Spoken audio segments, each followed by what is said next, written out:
আসুন দাদা, বসুন দিদি, খেয়ে দেখুন মায়াদির রান্না।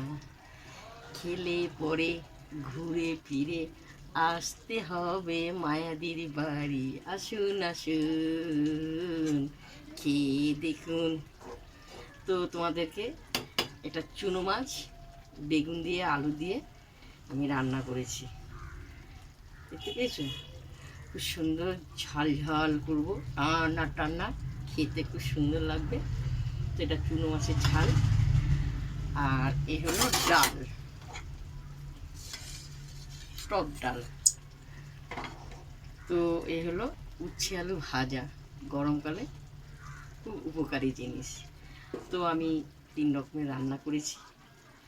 তোমরা চলে এসো দিদি বাড়ি, খেয়ে দেখবেন মুখে লেগে থাকবে। শুভ দুপুর।